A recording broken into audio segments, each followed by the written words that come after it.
Hello, everyone, and welcome to the Pot of Gold podcast, where we talk about finances, wealth generation, and real estate investing. Today on the show, I have Laura Byers, who's a real estate investor with a passion for creative deal making and financial freedom. Her journey into entrepreneurship was shaped by a desire for financial independence, meaningful connection, and deep commitment to helping others. Laura is dedicated to creating opportunities, whether it's providing housing for homeowners, building profitable ventures for investors, or offering a steady work for professionals in the real estate field. Before stepping into real estate, Laura spent 20 years as a homeschooling mother. Her love for poetry, active involvement in her church, and dedication to her community have remained central throughout every chapter of her life. Thank you so much for being on the show today, Laura. Thank you for having me. I appreciate this opportunity, Nathanael. I'm excited to get to know you a little bit better, as well as how exactly you got started into real estate investing. I mean, there's all kinds of avenues that we can take in life. Why choose real estate investing as the one that you wanted to go after? For sure. Well, I have seen plenty of people be very successful in the industry, but it wasn't really till recently I learned about the more creative side of real estate investing. I had only seen the traditional brokers, real estate agents, banks, etc. So as I saw this financial independence and how to build long-term wealth, my journey really began with a deep dive into learning. I started reading books, seeking mentorship, and gaining hands-on experience. But it really all started when I was seeking a new job. I was out of work. My brother-in-law approached me, and he asked me if I would like to be a Gator in Pace Morby's group. I said, who is Pace Morby and what the heck is a Gator? So at that time, like you said, I was a stay-at-home mom, immersed in, family life, raising children, community involvement. I had no real estate experience and didn't know anything about it. But Tom, my brother-in-law, saw some strengths in me that complemented his own. So despite his efforts in being in Pace's group and in a Gator, he wasn't making any deals. He wasn't making any money. He had a more, he would say, of a scarcity mindset, didn't want to share the knowledge and didn't want to share the deals that, the returns that came from deals. So he realized this was not the best way to go about it. I joined him, we teamed up. And what I have to say initially was I thought just going to be a hobby, just really turned into such a passion. And since I've joined, it's been about 1.5 years. I've read countless books. I've joined Pace Morby's Mastermind Group Owners Club. And we've actually even brought 2 more people into our business. And we've been involved in about 55 real estate deals since we began this. So that's really impressive. That's cool. But you didn't really know about Pace Morby or the Gator. No. I know some people in my audience probably understand what that entails, but I'll just go over it real quick just for those who don't know. The Gator method is where you go and you find wholesalers or other investors who need earnest money deposits to open up escrow to perform a real estate transaction. And the Gator is the person that comes in and lends that money to the person so that they can have the means to do their real estate transactions. There's other ways to do that, as whether it's private money lending or other things. The Gator is just the branding that Pace Morby attached to the activity. Correct. Yeah. Now, you said you have 55 transactions that you've done since you joined 1.5 years ago. That's really cool. What kind of problems have you run into as you've gone through the different transactions that you've done?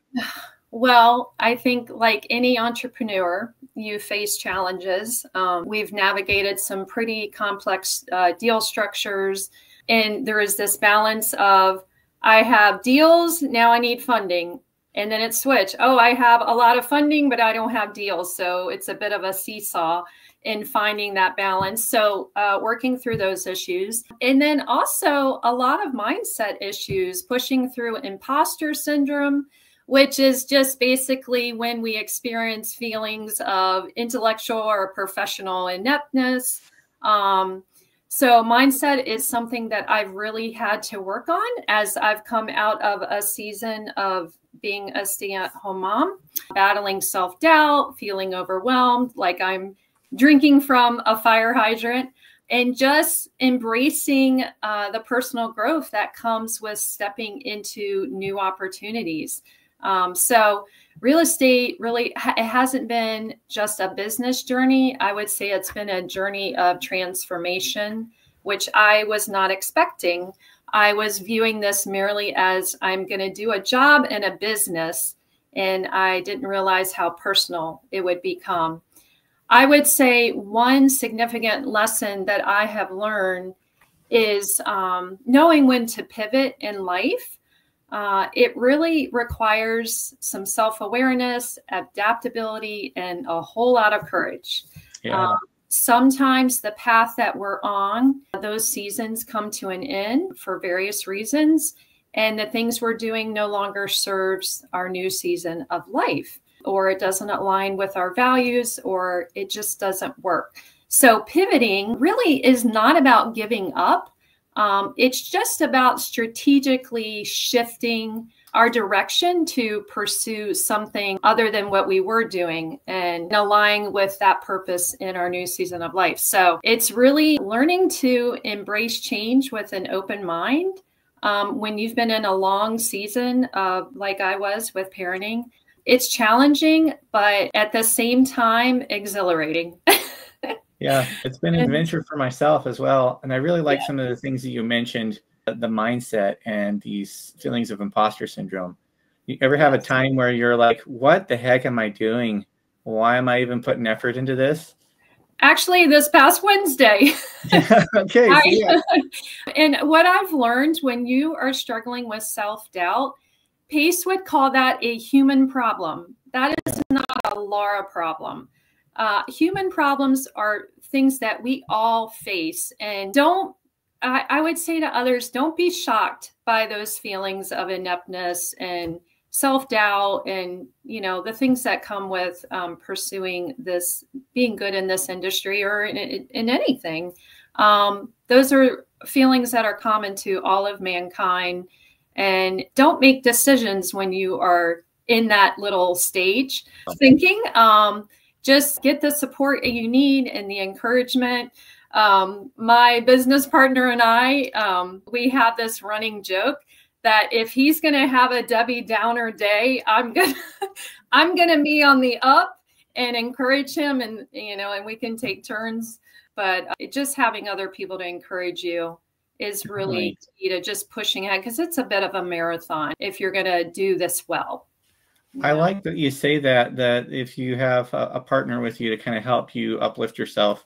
One of the things that I told myself when I first started was that it's okay if I wanted to stop or if I wanted to pivot, but I couldn't do that on a day that was bad.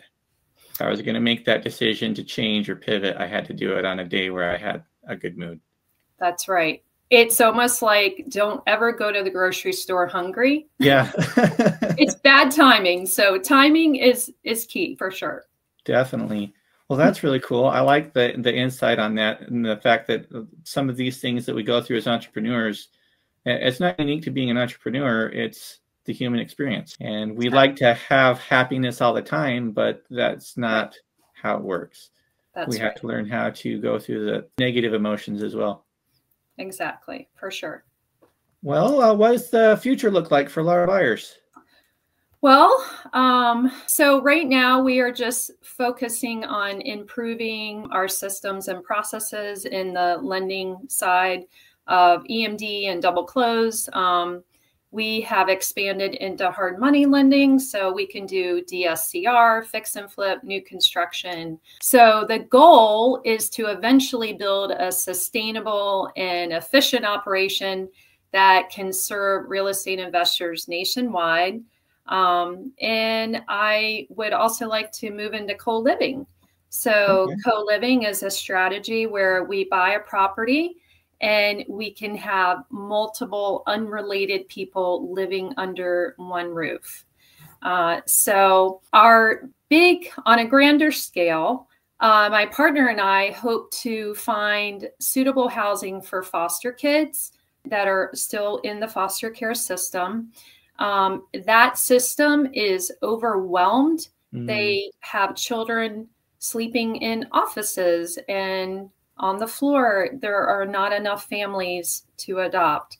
And our goal is to acquire properties such as hospitals that are not being used anymore, or some commercial buildings that have individual rooms, rehab it so that foster care children could have a place to stay and live, have their own room. And then there would be an administrative element to that as well, managing the property and all the kids. So we would also, so our goal in the next 5 years is to serve 1,000 foster kids with these facilities. Really my goal, yes. And so we have a heart for children. My personal goal is I write poetry. My goal is to write a book of poetry to help build the mindset in young children. Oftentimes we wait till later in life to nurture our children's entrepreneurial spirit. And I hope to do that and serve families and parents that would like to encourage that at a much younger age through the power of poetry. That's really neat. So, and I know that as a homeschool mom, you probably had a lot of experience educating children over the course of their lives. How many kids do you have? Well, I have 4 kids. Yep. And so they're getting older. So hence the change and shift in my season of life. But yes, I have, they have learned a lot of poetry. My rule was you have to learn a poem every summer, and I have it recorded. And children really like poetry. They like the rhythm, and it's fun and it's engaging. And I think it's a great way to get them thinking about deeper principles so that we can encourage and pass on a legacy. I mean, how many of us want to build a business and have it die in 20 years, right? We would love to pass that along to our children. So nurturing and building that at a much younger age is definitely a passion of mine. I like that. You know, I was actually homeschooled by my parents for quite a while. I did go to high school publicly, but up until that point, I was homeschooled by my mother. Okay. And one of the poems that I really liked as a kid was called the Slither DD. Oh, I haven't heard that. Okay. The Slither DD, he crawled out of the sea. He got all the others, but he didn't get me.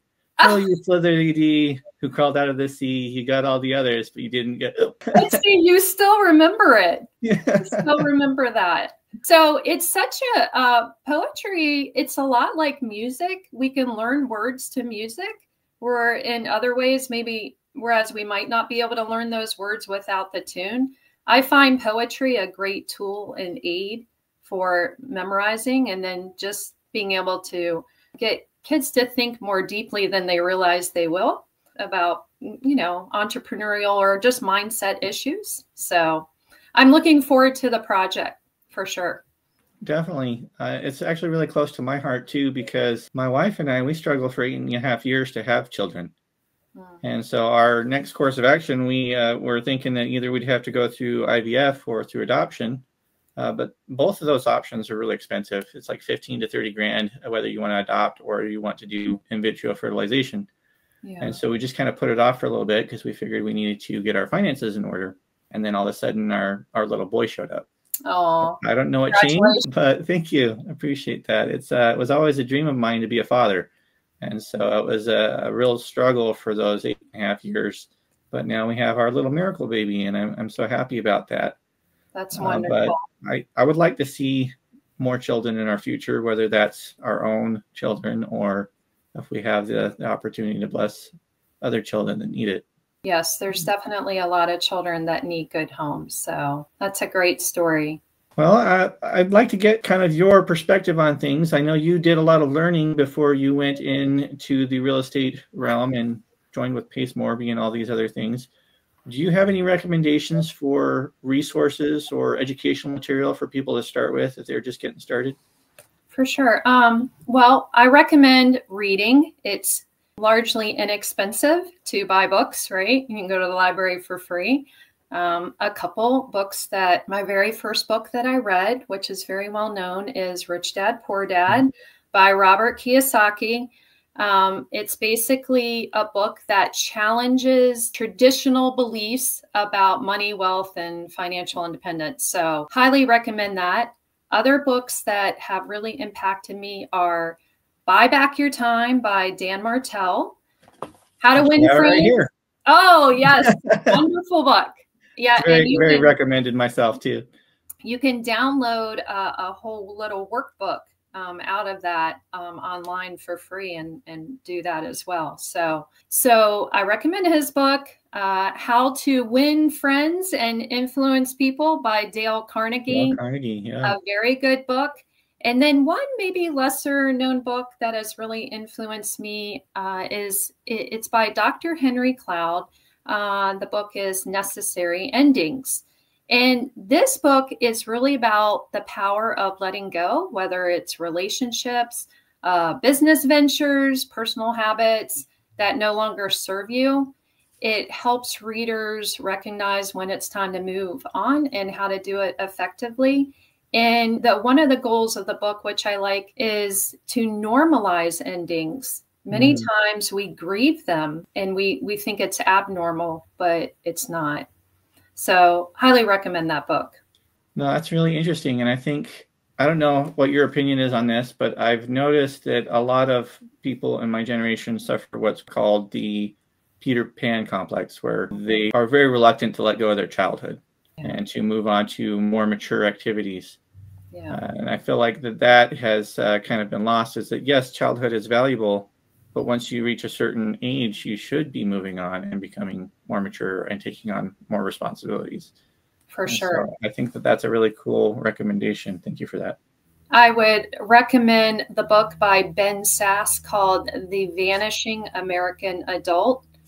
And he addresses what is going on culturally with this issue of not entering into adulthood. Highly recommend the book. Thank you for that. You're welcome. Now, is there anything else you'd like to share with the audience before we end the episode today?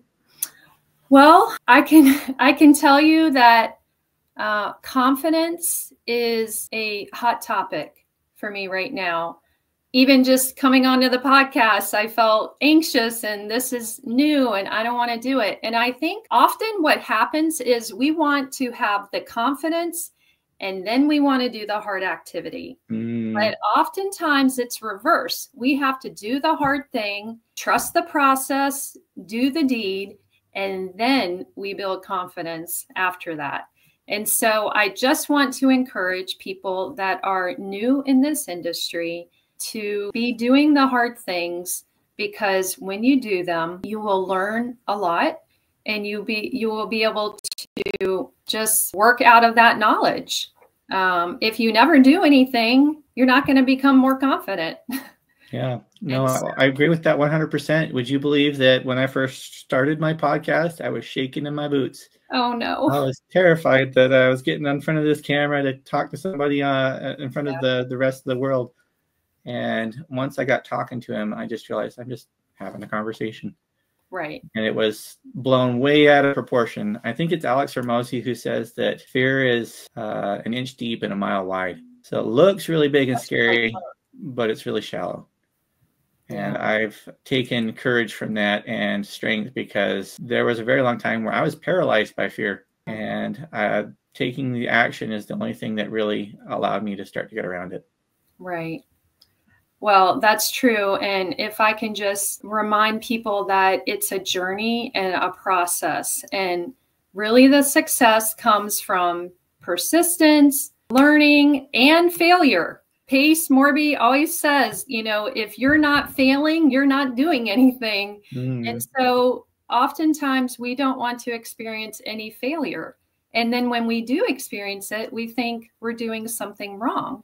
Yeah. But it's because we're getting up and we're doing the hard work. And of course, we're going to have ups and downs in any endeavor. So I would encourage people, don't be afraid to take action, embrace failures, and just keep growing and surround yourself with the right people, which is what I love about Pace's group. There are a lot of people to be around that will encourage you and that are also doing the hard work. So find your tribe. It's been transformative for me because they really are like a family. There are so many good friends that I've made in the Sub2 and the Gator communities. Yeah. And so I invite anybody who's interested, hey, come join us. Love to invite you to the family. That's right. Come on into the PACE family. Yep, there's a lot of us, about 50,000, I think. So it's good company. Definitely is. For sure. Well, Laura, thank you so much for being on the podcast today. Really appreciate your time. If people want to get in contact with you, to network with you and connect, how would they reach out to you? I have a website, thefamilyfusion.com. There's multiple ways to get contact through there. I have an Instagram, the Laura Byers. I'm also on Facebook under the name Laura Byers. And I have an email, laurabyers@thefamilyfusion.com. So anybody can reach out with questions, or we have served and talked to many new people in the field because we ourselves were once those people. And so we look forward to just connecting with anybody with any needs that they have. So cool. I'm sure there's going to be plenty of people to reach out to you and make the connection. I appreciate it. I hope so. And this has been the Pot of Gold podcast. We talk about finances, wealth generation, and real estate investing. And thank you so much for tuning in. Laura, thank you as well. Thank you. Bye-bye.